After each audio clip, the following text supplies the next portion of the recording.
কি হলো গো মা, বসে আছো, খেতে যাবে না?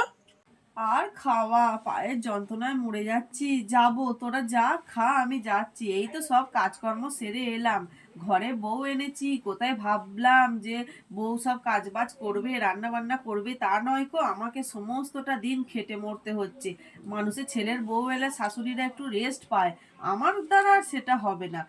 চিন্তা করার কি আছে মা, ও ঠিক ধীরে ধীরে শিখে যাবে। তুমি আছো কি করতে, তুমি শিখিয়ে নেবে।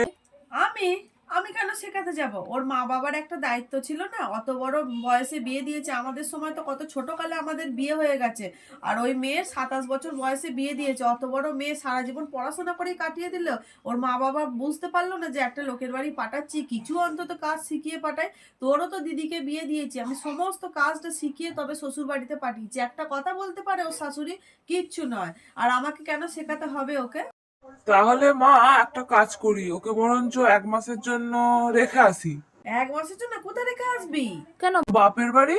কেন বাপের বাড়ি যাবে কেন 1 মাস ধরে? তুমি যে বললে ও কাজ পারে না, ওই জন্য বাপের বাড়ি থেকে কাজ শিখে আসবে 1 মাসের জন্য। না না, কোনো দরকার নেই। 1 মাস চলে গেলে এখানে এত কাজ আছে, আমি করব ঠিকই, আমিই করি।